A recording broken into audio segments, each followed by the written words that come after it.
नहमदुहु व नुसल्ली अला रसूलिहिल करीम अम्मा बाद फ़ऊज़ु बिल्लाहि मिनश्शैतानिर्रजीम बिस्मिल्लाहिर्रहमानिर्रहीम।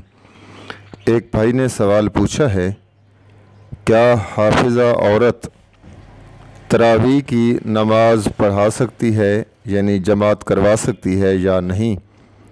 तो उसके मुतालिक जवाब अर्ज़ है कि अगर हाफिज़ा औरत महज अपना कुरान याद रखने के लिए सिर्फ़ अपने घर की औरतों के साथ इमामत करवाना चाहे तो वो करवा सकती है।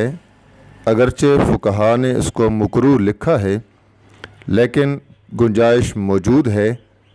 लेकिन उसके लिए ज़रूरी है कि वो सिर्फ़ और सिर्फ अपने घर की औरतों को जमात करवाए, ना कि महल्ले की सारी औरतें इकट्ठी हो जाएं। और फिर उसके लिए ये भी ज़रूरी है कि वो इमामत के दौरान जिस तरीके से मर्दों के अइम्मा अलग खड़े होते हैं, उसका खड़ा होना ऐसा नहीं होगा, बल्कि वो सफ़ के दरमियान खड़ी होगी, तब जाकर वो इमामत करवा सकती है। मकरूह है, लेकिन फ़ुक़हा ने इसकी गुंजाइश भी दी है।